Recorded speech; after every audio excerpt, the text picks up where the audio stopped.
in some of the previous episodes, I realized I was looking something up just because I didn't want to say something incorrectly.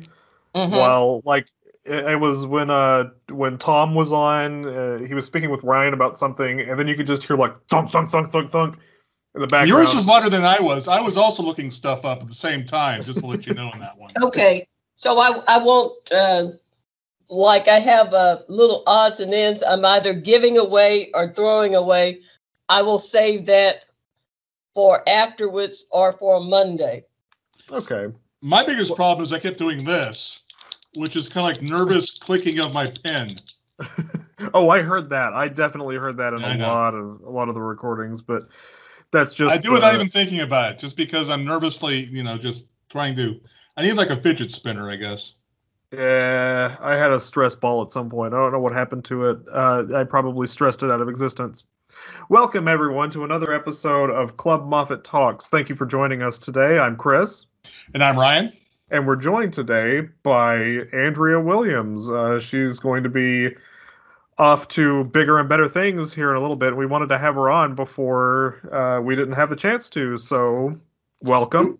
Let me see if I can get her title correct. You are the Public Services Associate University Librarian. Is that correct? Well, I like to say Associate University Librarian of Public Services / Curriculum Materials Librarian. Didn't get it right. Dang it. Okay. But that gets into crazy world where people want to know, why do you have a /? What's up with those two jobs? None of this makes sense. So. Oh yeah, just librarian work is like here's the first part of my title, and here are half of the things that I do on a daily basis. Someone actually in the building the other day mentioned to me, "Aren't we all just university librarians?" I mean, come on. If it were me, I'd go with public services czar. But I don't know if that's a title that is held much in libraries anymore. Why don't you tell us a little bit about what you do here at the Moffett Library before you leave? Okay, I'm primarily the person who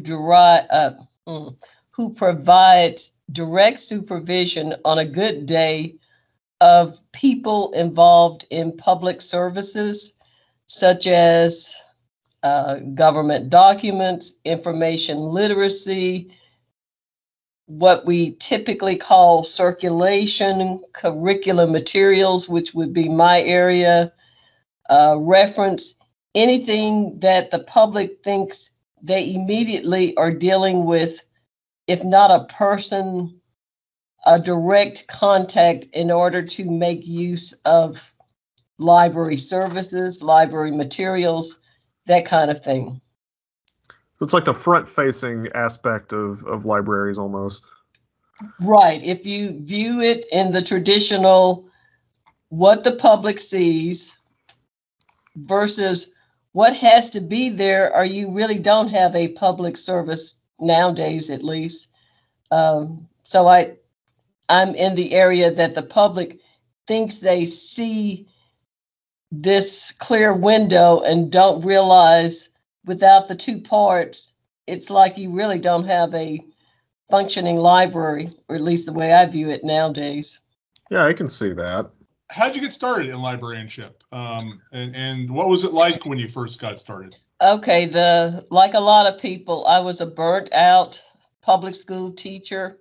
I taught probably 6, maybe 7 years junior high students, which is... They're the worst. Yes, it's a very, very special kind of hell. And I left it at a certain point where I didn't know what was going to happen next, but I knew if I continued to be in the classroom, bad things might begin to happen to children. And that I really needed to figure out some things. I started volunteering at the downtown, talking about Wichita Falls public library, kind of began to watch what people public servicey people were doing and thought, oh, so you have to or could go to school for this kind of thing, and maybe you might wind up really liking it far better than dealing with 12-year-olds? And the answer for me was yes. So the rest, as they say, is some form of history. So when I began to go back for a master's, it was things were still in that phase where you had to go to a physical location. This will amuse you, Chris. You couldn't just get all of this education online or through virtual means. And at first, I just kept driving back and forth because I thought after a semester, if it turns out that this is really not a good choice, I don't want to have spent a lot of money. I've always been kind of cheap, and I didn't have a lot of money, and I wasn't really sure of a lot of things, but it turned out for me it was a good fit.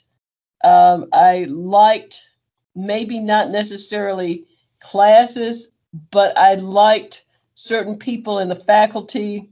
So I thought, yeah, this is a good fit.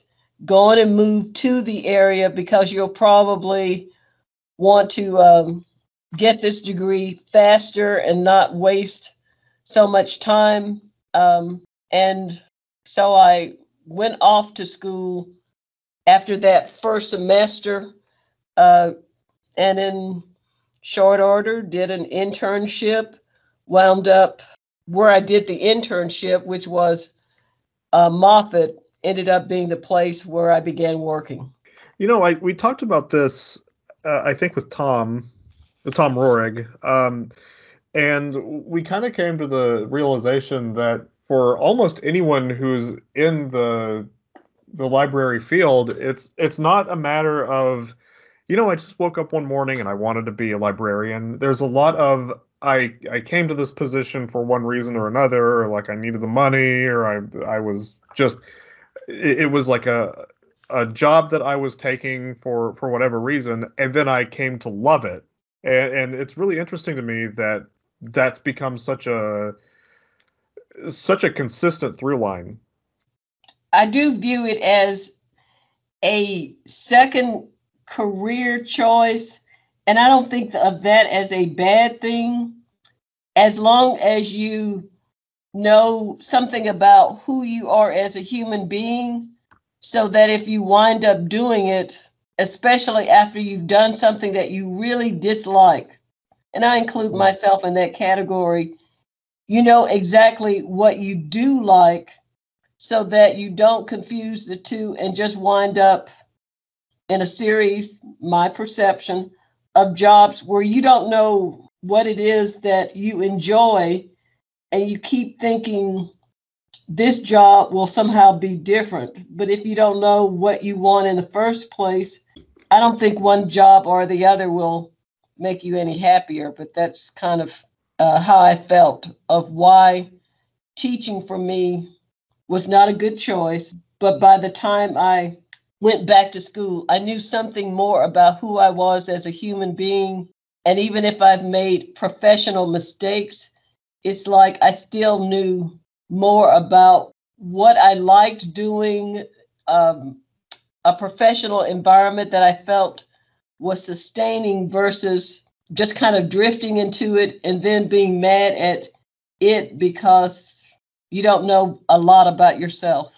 Right. And I mentioned him, I think, in every podcast so far. And at this point, it's going to be a running joke, and I refuse to have him on the podcast now.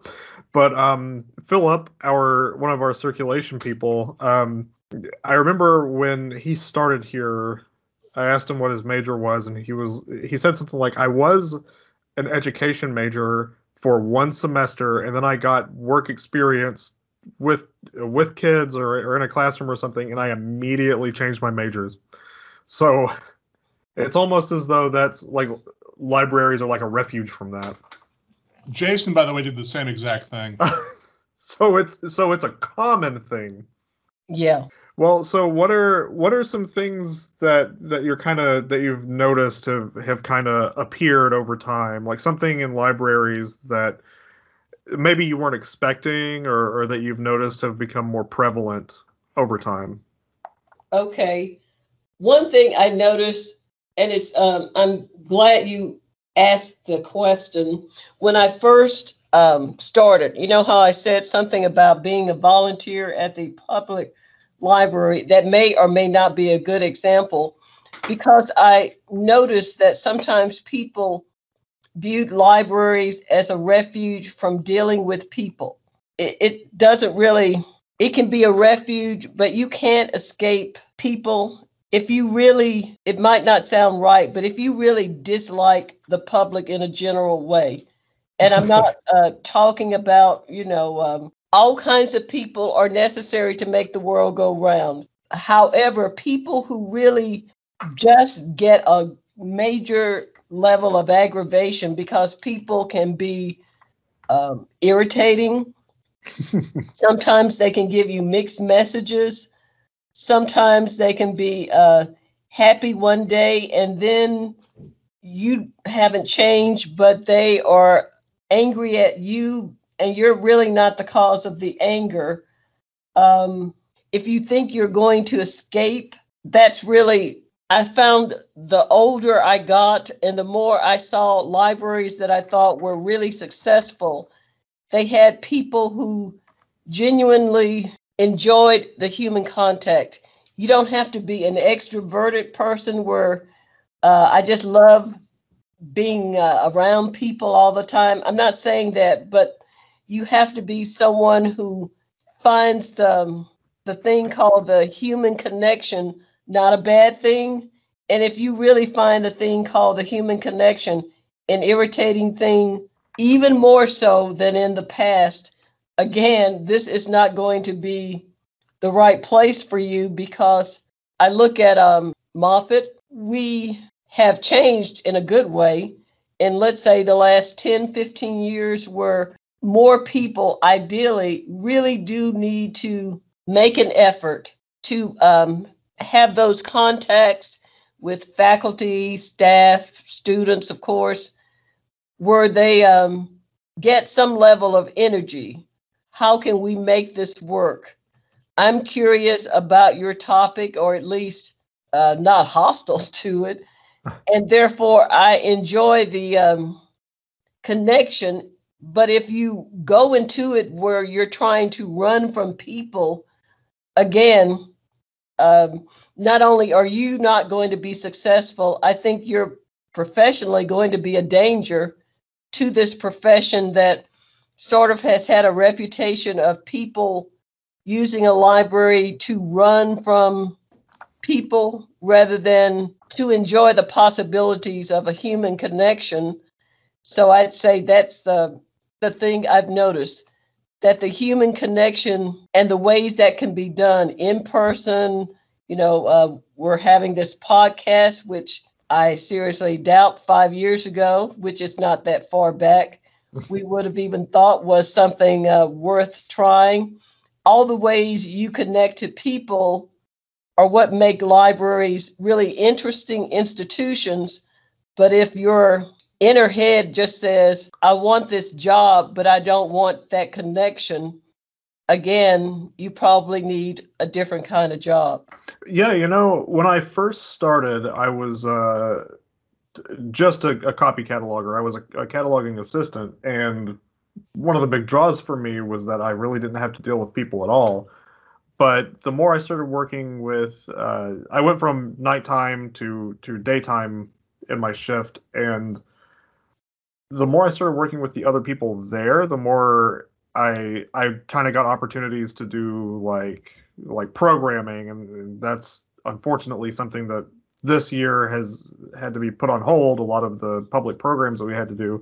But there was, even working in the back office away from site, there was a lot of like, all right, come on, we're doing a get together. We have to figure out the stuff that we're doing out in the public. And no matter what, you really have to have that maybe not a passion for doing stuff for people and with other people, but you have to, I guess, realize that there's nothing in life that's going to allow you to avoid having some sort of human connection.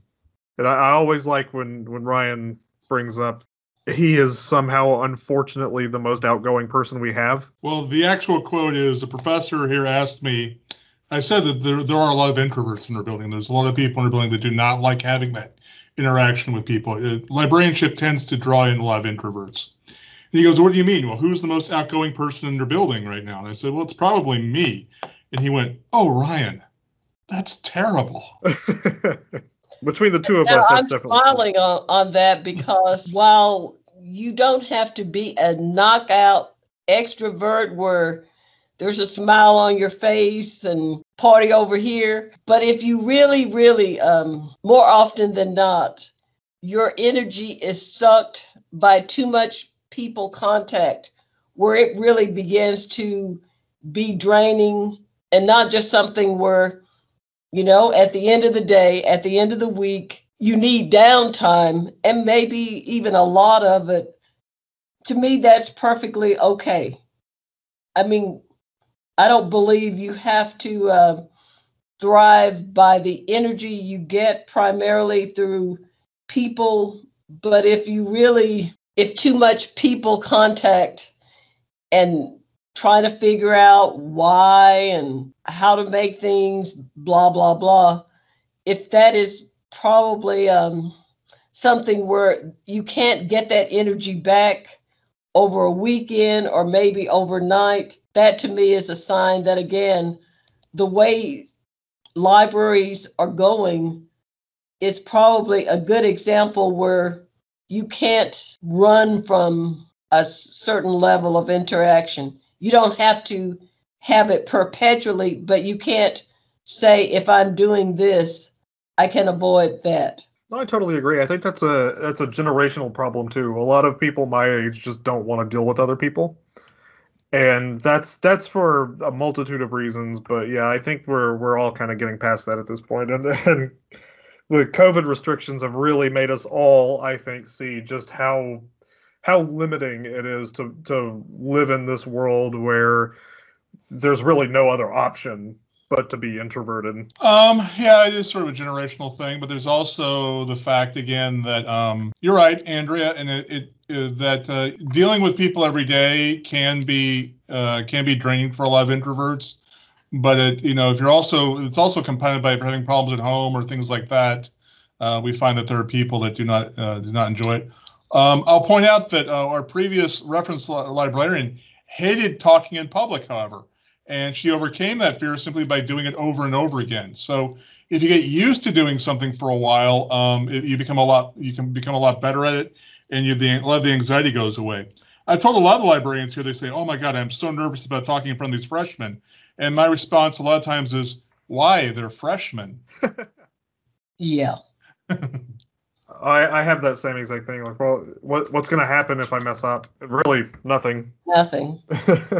Well, what's like just thinking about the future? What are you hoping to see? What's something that you think would just be great for libraries in the future? Like you come here as a guest and something new and wonderful has happened. What would that be? Let's say 3 years in the future. I would really like to see our connection with faculty instruction. And when I say instruction, I mean something beyond kind of having us be inserted so that there's a research paper or something where students, quote, look up stuff. I want it to be more than the looking up of stuff, and the more various parts of the campus community really working together so that students can, I'm laughing at it a little, but that notion that we are a co-plaque institution, I really think liberal arts are incredibly important so that you have a functioning society that is about something more than how can I make money? And I'm pausing because I'm not quite sure of how to put that into words. But I think a world where it's always about a bottom line And sometimes I think that's the world we're in, and maybe that's the world that's just been there, and I wasn't paying attention to it at the time. But that's not a world that I really like in terms of how it treats people. I don't know what, how I said 3 years. When I look and see what other libraries are doing, whether it's podcasts, it's all kinds of programming ideas. I wish I could say, well, Texas Tech, and I'm smiling now because, we're going to be their new best friend.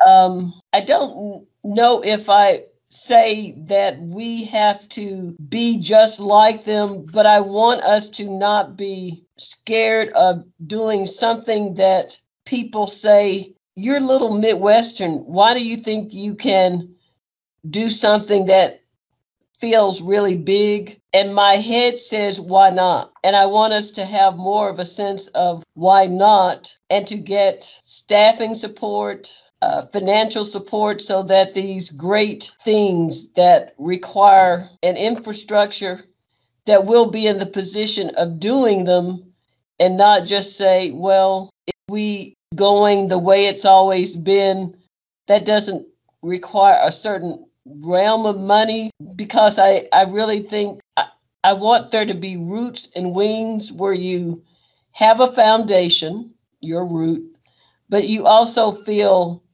free to try something. Not all of the activities might be successful, but that you don't just keep doing things a certain way because there's no real push to get out of a box. And I want Moffett Library to be that kind of place where we have great things, like we have a wonderful Nolan Moore collection, and I want things to be done. I don't know what they will look like in 3 years or less, but where we go for something bigger than what we think we're capable of, versus always, if we stay in this little box, no one will know we're here, and they maybe won't bother us too much. So I know I'm not really answering your question because I don't know what those things will look like, but you're not going to see them if you are consumed with things always have to be the way they've always been, because that's not the way the world is going. And maybe it's never really been the way it's going. Maybe some libraries tried to convince themselves that if they were small and didn't seem to bother, that they could at least be a something. Yeah, and I think for a lot of that, of course, the staffing and budget, that is an actual, that is something to keep in mind. But for a lot of that stuff, you're only as limited as you allow yourself to be. So if you have, and this isn't like anything in general, I'm just saying, if you have in your head that I can't do this because of this problem or this one little thing that might get in the way, then yeah, you're not going to be able to succeed or get these things that you want to do, even if it's something that with a little bit of elbow grease could actually get off the ground. I totally agree with you there. It's just for a lot of that, it's a matter of just do it and try it and see what happens. And if it doesn't work, then so what? At least it was tried. Yeah.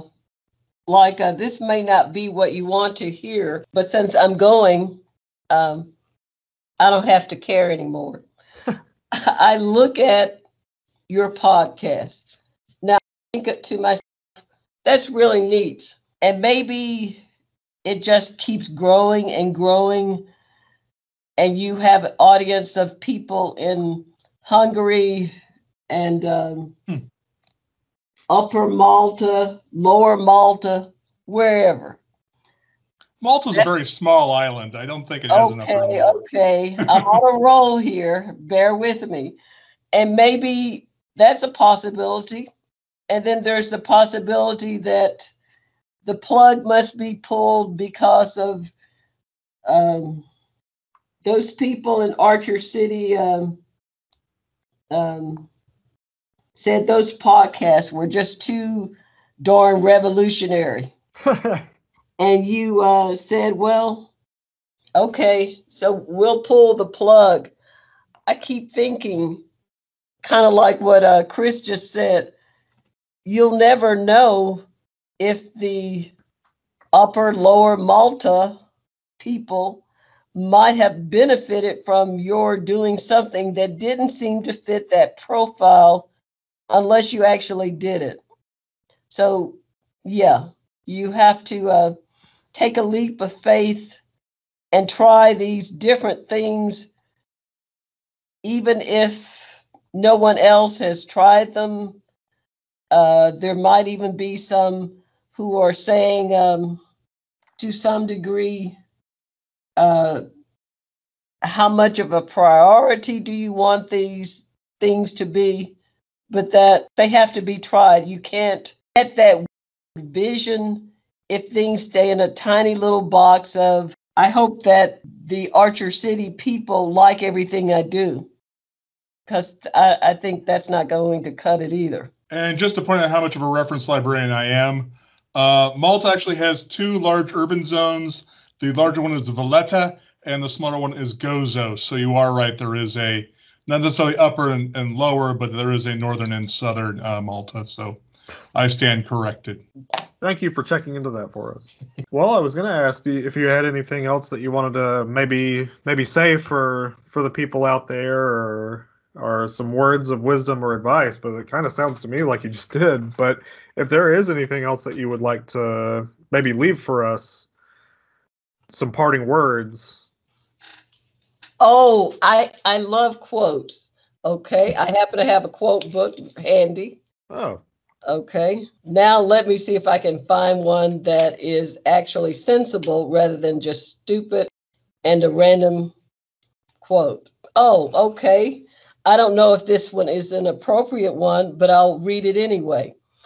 Everybody loves a fool, but nobody wants him for a son.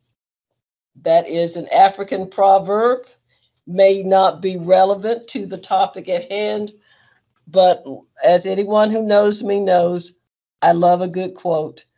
So I hope that Moffett Library continues to go beyond that little box of what we're supposed to be like, and to things that I can't see, but that are out there, and that current staff that's going to be added will have another word like mojo, where you have an energy to go forward rather than to stay in a little box. Sounds great. We appreciate you coming on in the few days you have remaining here in the building. We also appreciate your service, and I appreciate you being our boss, actually, for a number. You've been my boss for what, 15 years now? I think so. After a while, it's kind of, I was thinking, how many years? I know it's been over 10, but it's been under 20. So I think 15 is probably somewhere that's close. Yeah, I've only been here for 2 years, but yeah, it's been a real pleasure. It's been an honor. And with that, we told you you'd only be on for 15 minutes. You've been on for probably about 20, a half or hour. 30. So if you wish to leave now, that is fine. Okay. Yeah, we really appreciate having you on, Andrea. Good luck in the future. Thank you. You as well. For people who, I mean, we jumped in that pretty quickly. That was Andrea Williams. She is one of the basically one of the assistant directors here in the library. She has announced her retirement after so many years of service, and this is her last week that she's going to be here. Yeah, it's going to be real sad. I mean, this is like half the people who were here when I started have moved on to better things, and I'm just kind of like, all right, I get to meet new people, I guess, but I'm a creature of habit, so it's all your fault, of course. It is. We don't tell you this, but no one wants to work with you, is what it comes down to. I don't blame them. If people know me really, really personally, have all pretty much gotten sick of my crippling hypochondria, so I totally get it. They've gotten sick from your crippling hypochondria. Okay, that's ironic. I know. It's you can't write this stuff. It's all truth is stranger than fiction. But since we have a shorter episode today, I kind of wanted to get into a topic that I was researching for my class. I somehow, against all odds, I passed my first semester of classes. Really glad You're all to have done taken then. it. Everything's done. Everything's done. It's in the can. It's all Yes, wrapped up. Okay. all sealed up. I haven't officially got my grades yet, but I've seen it on the website how it tallies up, and I'm super glad to have taken those classes. Really thankful for my professors. I hope that I get to have them again for the future. But there was a topic for my final paper in one of my classes that I did a lot of research into, and I wanted to kind of talk about it before it all just vanished from my brain. I'm sure here in just a little bit, I'm going to be moving on to something else, and I'll totally forget about it. But it is something that does mean a lot to me. It's a topic that I think libraries could really benefit from discussing, and that is the controversy of emulation. Now, I wasn't quite sure what you meant by that term when you said that term earlier. So I think for our audience, if you could give a definition, and then spell the word. No, just yes. You want me to spell the word? No. You're gonna have to. Can you use it in a sentence? No. I am going to go home and emulate Xenogears, my favorite video game. Well, emulation is kind of tricky because it's more or less the same in every medium that it occurs in, but for my purposes, in discussing video game emulation, an emulator is a computer program that basically works the same as a game console does, and what you would do is take an image or like the finished version of a video game and digitize it so that it plays on this emulator as if it were running on as if you had a Super Nintendo plugged in. You would be taking this file and playing it on your computer with lossless quality. It would be exactly like plugging it into your TV and playing it like normal. And the reason why this is so controversial is because the video game industry has long tried their best to completely destroy this I don't even want to call it a business because it's not. You can't sell it. You can't make money off of it. This practice of emulation, because unfortunately this is just the truth of it. A lot of people use emulation for piracy, for video game piracy. That's theft, more or less. The problem, though, and what really gets under my skin and what really makes me kind of gravitate towards this topic so much is just because so many video games are, I would almost say, failed by their parent companies. There are a lot that have been kind of ignored over time. Like there are a lot that you can only play on like the original PlayStation, which prices for those games have now gone up to $500,000 for some titles that are just not reprinted anymore, that aren't available on digital storefronts. So it's almost become an ethical topic of, at what point do you have to just tell a company, I have this thing on a disc, I don't want to dig out my old console, I don't want to play it on a TV, I have it here, you're not losing money on me owning it or me playing it on a different different type of software. And I started doing a lot of research into this, and really the way that a lot of companies approach it is, I don't agree with you emulating our games, so don't do it.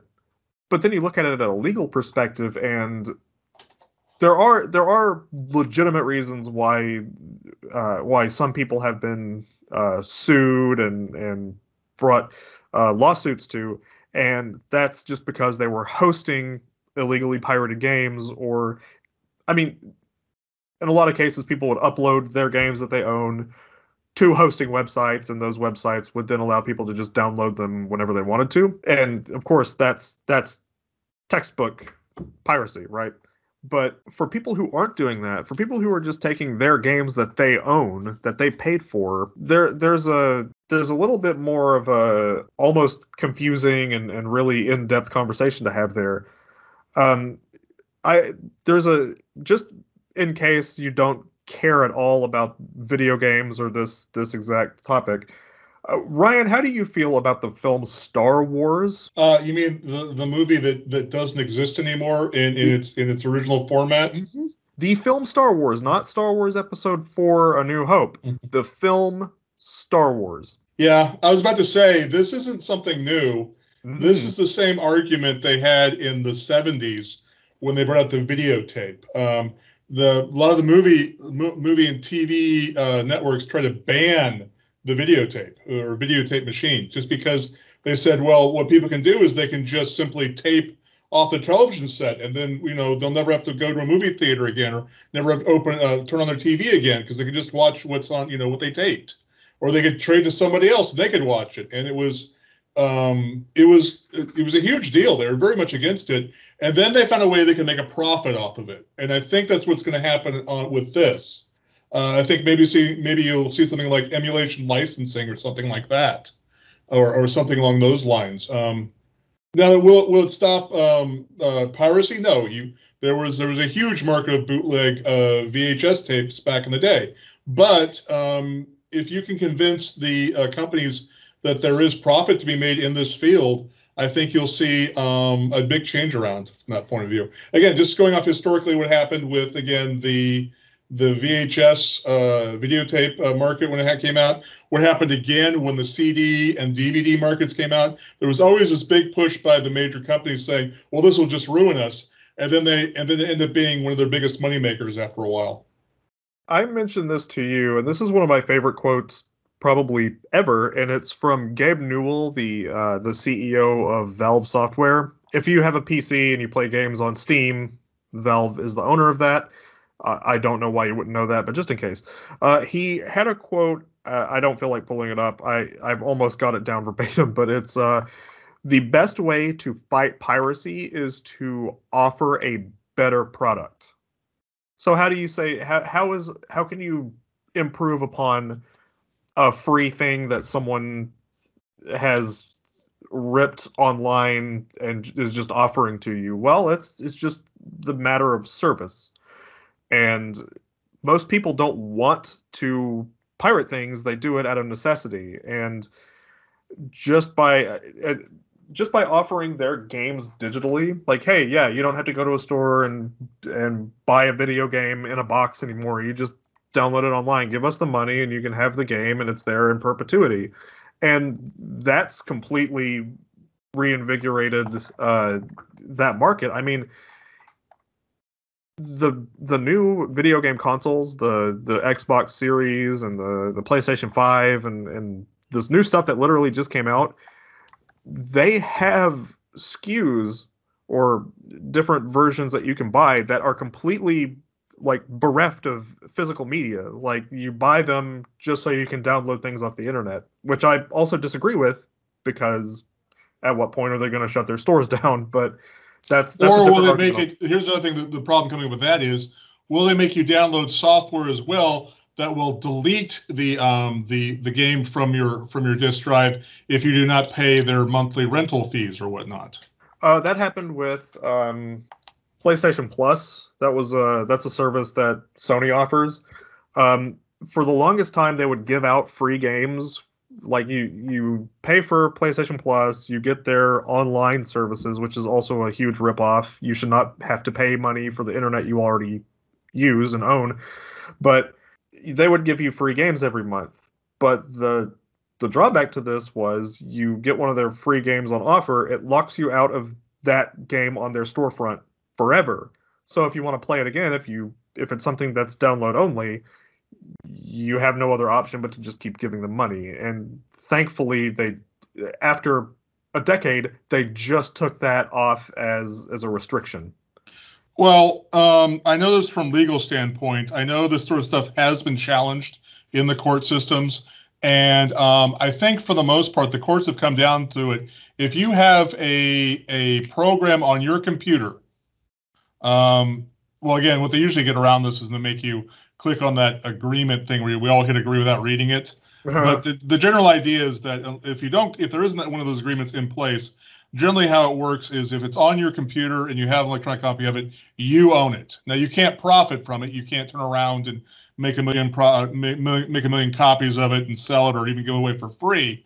But you having an electronic copy of something means that you own it. Now, again, I am not a lawyer. I might be completely incorrect about this, but I believe that's kind of the direction that the courts went in over the years and stuff like that. Or at least, a lot of these attempts to say, this person is not allowed to have a copy of this on their computer. If you paid for it originally in some format and you have an electronic copy of it, a lot of times the courts say, well, yeah, you have that copy. Now, again, one of the ways that the companies get around this is they have those agreements saying that I agree that after a certain time you will have the right to take this away from me or something like that. So I don't know. It's a weird. We've talked about this before. We're in a weird few years right now with the expansion of the internet and digital media and stuff like that.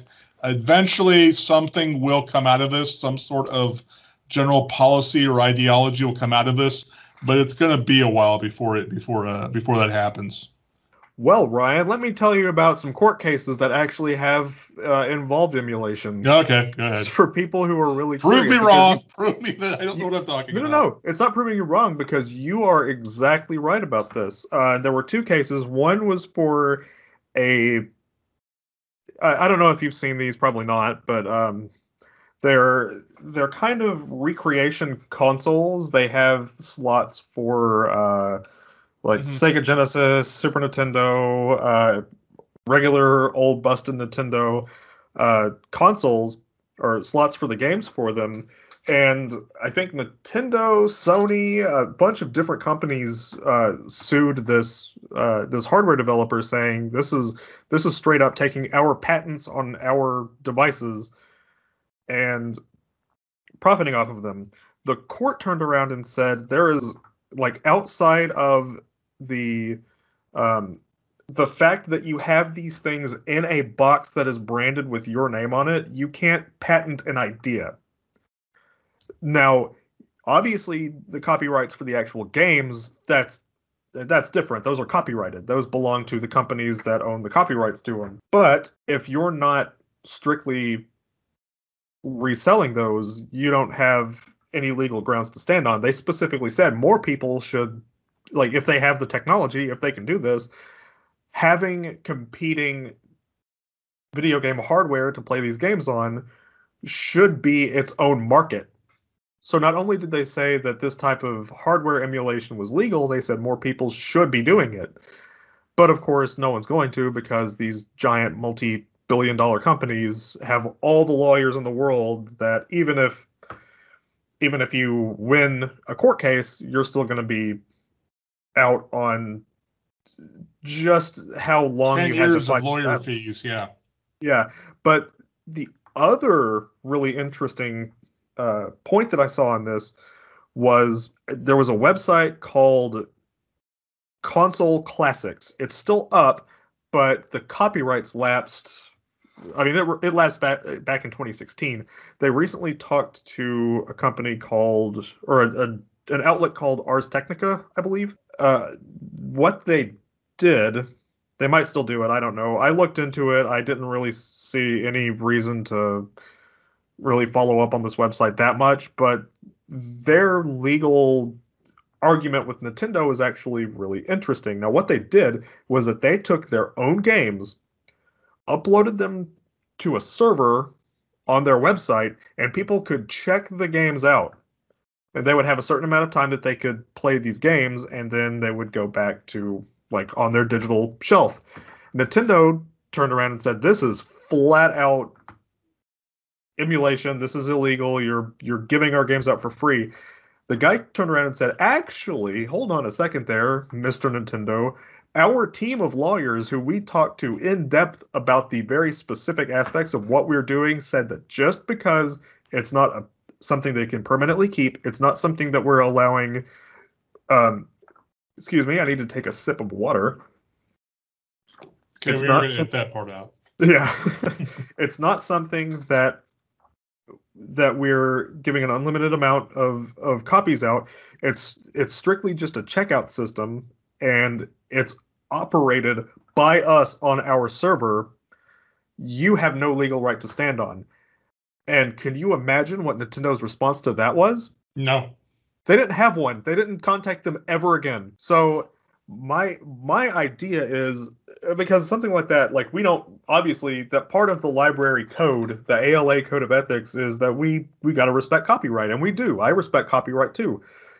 The thing is, we need to have a real conversation about this with game companies as these older games continue to degrade. And as more companies are doing these re-releases, like you're seeing the whatever HD remaster or the collection or whatever, and one of the more frustrating versions of this was the Silent Hill HD collection. Silent Hill is one of the most beloved cult classic video games ever. It's personally my favorite horror thing ever.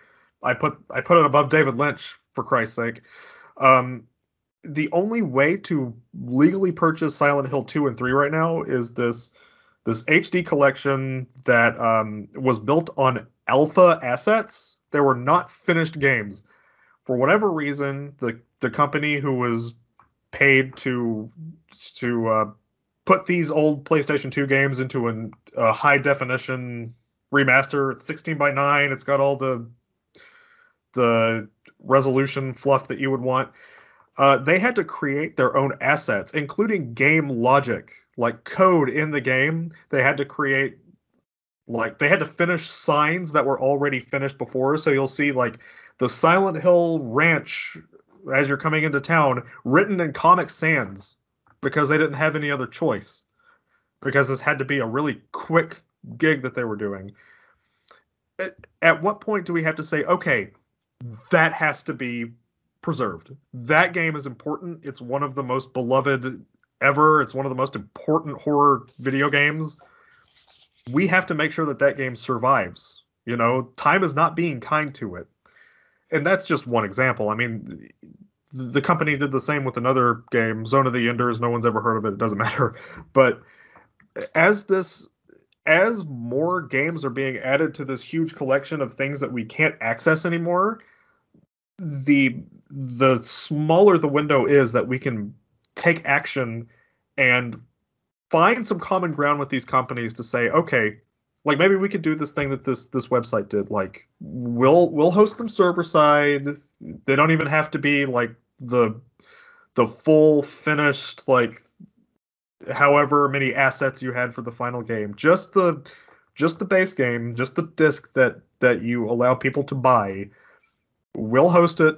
All you have to do is give us permission. The problem, though, is that companies like Nintendo, they'll see like a fan project. They'll see like a parody or something that is completely legal for people to work on, or, you know, it'll be like, I'm remaking this game. I'm not selling it. It's my own assets. And they'll turn around and say, actually, you're not. Take it down right now or we'll sue you. Well, there's a couple things going on there. First, I'll talk a little bit. There's also, some education time. Ryan's education corner to people out there. There's a difference between copyright and trademark. Sure. And one of the rules with trademarks is you have to aggressively defend your trademark in order for your trademark defense to be valid. Oh, sure. If somebody comes in there and says, well, you ignored the trademark violation this time, you've ignored the trademark violation this time, guess what? You don't get to enforce the trademark. That's why you get people like that daycare center that had to take down all of its Disney characters in Florida that one time, because, again, if Disney does not aggressively defend their trademarks, those trademarks can be taken away from them. So a lot of times when you see that type of stuff, it's because of that, because of what the law says as far as trademarks. There's also the thing about copyright, and here's the thing about copyright. Copyright, there are no hard and fast rules as far as copyright goes. People have asked me before, well, what is this in copyright? Is this in copyright violation? The ultimate answer to this, it depends on what the judge or the jury says in the matter, because it is not. There are no hard and fast rules. There are guidelines that you can go by, but there are no hard and fast rules as far as copyright goes. And I'll give you a couple examples of that. For years, Happy Birthday, you couldn't sing the Happy Birthday song on television or on in a movie without because someone held the copyright to it. That was eventually challenged. The copyright was challenged, and they lost. So we could actually sing Happy Birthday on this podcast, and we'd be perfectly fine, because it was proven that song was actually in the public domain. It was not actually, the people who claimed to own the copyright for it did not actually own the copyright for it. Another example, Arkham House, a big publisher, for years claimed that they had the rights to the H.P. Lovecraft estate, and they had. I love this. And they had the rights to all of the Call of Cthulhu novels and things like that. They did not, actually, because again, someone challenged them and took them to court, and it turns out no, they did not have the rights to it. So a lot of times there are people out there that claim rights to something, or they say they have the copyright, and they aggressively go after people. And all it really takes sometimes to take that away is to take them to court. Now, the problem with that is it requires money and time, which a lot of people don't have. One of the things these large companies can do is they can just, like you said, throw lawyers at the problem until the problem goes away, basically, because people cannot afford to take to actually go to copyright court, basically. So they will actually back down a lot of times. But I think, again, that's something in the future that the court systems will take up. Somebody out there will challenge it or something along those lines. And it's always going to happen. It's always going to happen, as far as companies will always try to with any weight, will always try to push their weight around to make sure that copyright is in place and stuff like that. Here's something interesting, again, on the subject of copyrights. I believe it's already expired. Mickey Mouse trademark has not the trademark, but the copyright for Mickey Mouse has expired, I think. But the trademark, I believe Steamboat Willie is now in the public domain. I might be wrong about that, but I believe that's true now. Now, again, Mickey Mouse is still trademarked, but I believe things like Steamboat Willie is now actually in the public domain now. If anyone wants to know who specifically to yell at about this or to get mad at, it's Disney. They have specifically fought for copyright owners for the better part of a century. I'd also like to blame the late Sonny Bono as well. Oh yeah, we can do that. He was actually the legislator who pushed forward the legislation to extend the copyrights to things to a ridiculous amount. I really think it's the companies out there, the publishers out there have really abused their position right now. I really think it needs to be reduced back to like 20 years, 25 years. I don't think it necessarily should be inheritable either. I know there's a lot of creators out there who are going to hate me for saying that. I'm a librarian. My job is to get books and ideas in people's hands. I don't care about your own personal benefit for something you created. 20, 25 years is enough time. If you die, guess what? Your kids don't get to inherit. Sorry. As time goes on, especially as I get more entrenched here in the library system, I totally agree. And I'm going to admit that there is a personal aspect to it. I just want to have my stuff. I just want to be able to say I own the thing that I have and I can do whatever I want with it. But at the same time, there's also that aspect of libraries. We are an institution that is designed to get things into people's hands as easily, carefree, and more importantly, literally free as we possibly can. They there are corporations out there that specifically want to do everything they can to make sure they want to expand their control of copyright to, frankly, abuse it. That's what I really believe a lot of this is. It's copyright abuse. And one thing to pay attention to, and I've dropped off my radar. I need to look it up again. One of the things that's going on right now, as far as this goes, is the Internet Archive has been allowing people to check out books digitally without paying fees to the publisher. And that's something that's currently in the court systems right now, or whether or not they should be allowed to do that. That is their response is, what's different? What's any different than me mailing this to the person? That is going to be a critical court case. Yeah, it's going to be a critical court case that's coming up. We'll see how it goes. I'm interested. They did because of COVID. They said there's so many people at home that want reading material and stuff like that. We're going to try to provide things to people electronically. We're trying to, rather than provide physical copies to people, we're going to try to give people digital copies of things.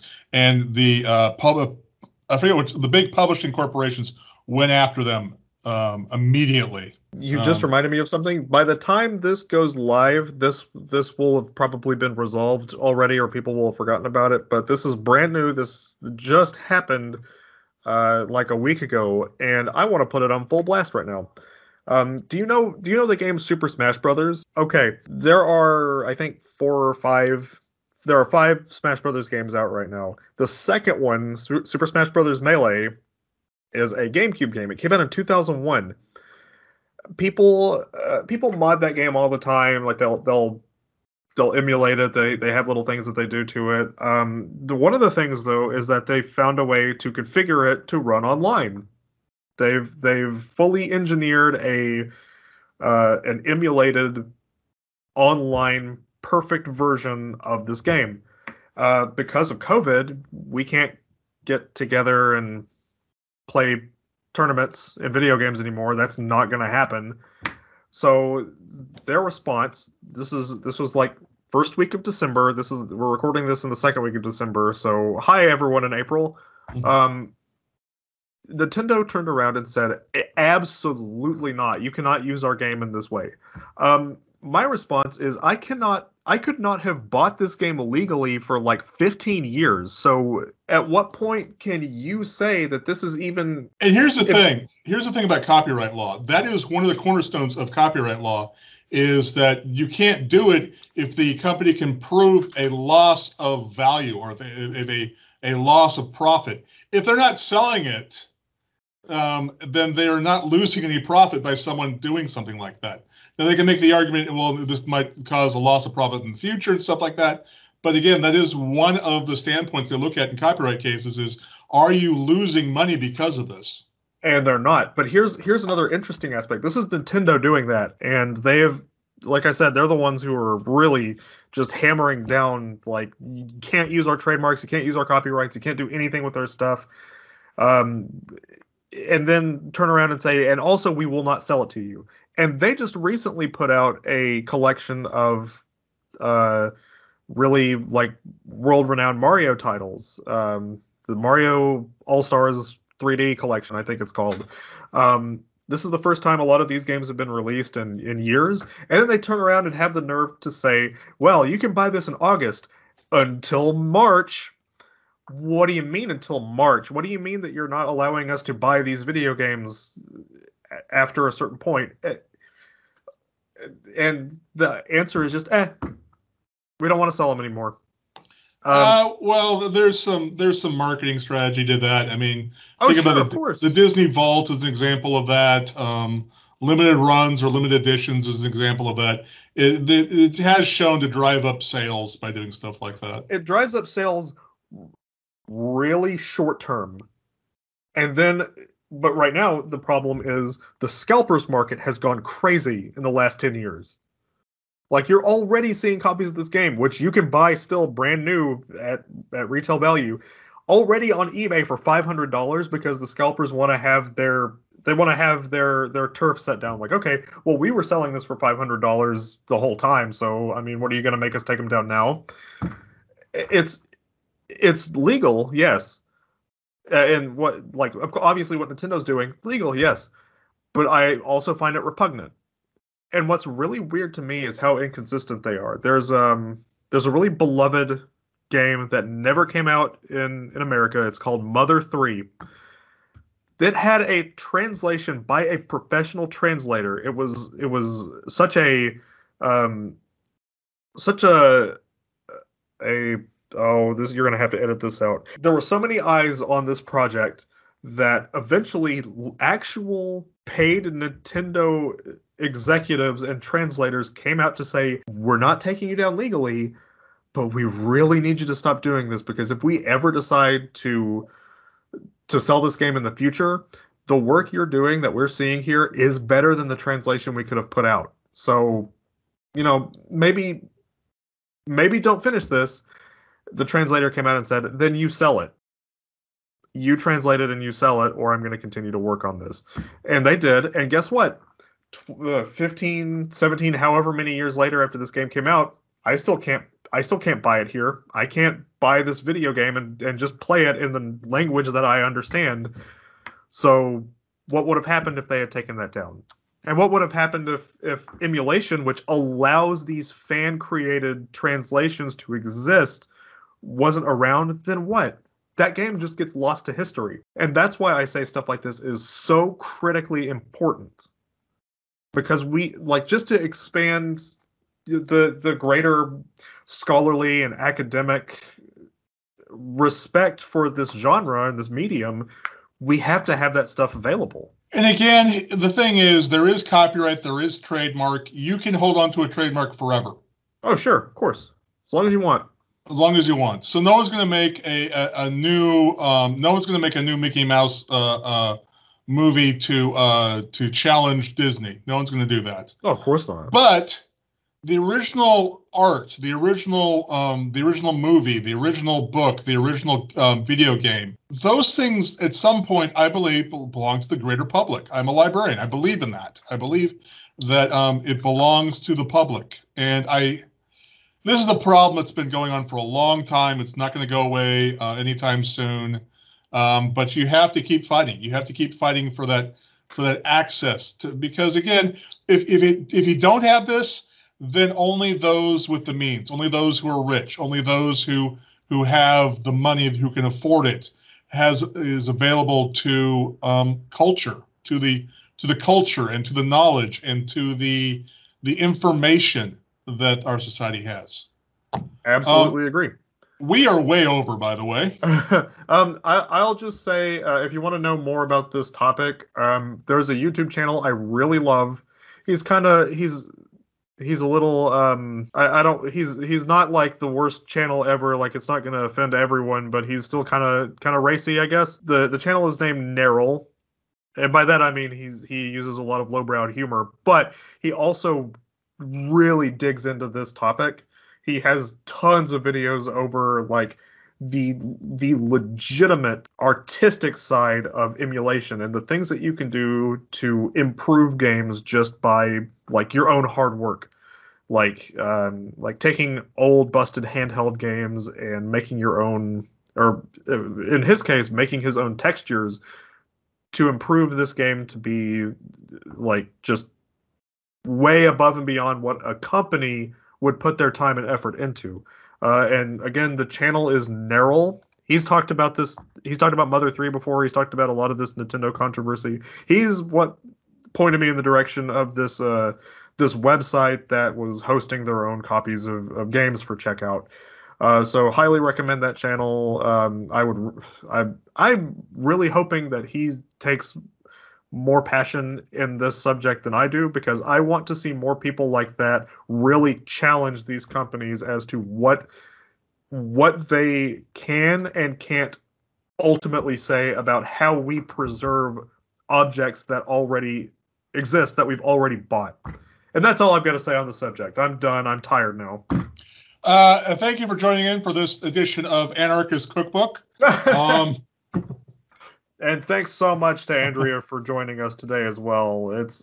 I was really worried that we weren't going to be able to track her down and have this interview with her before she left. So I'm just from the bottom of my heart really grateful that we got to have that on that episode together. I can't even string words together. So all right. Say goodnight, Gracie. Good night. Farewell, everyone. We'll see you next time.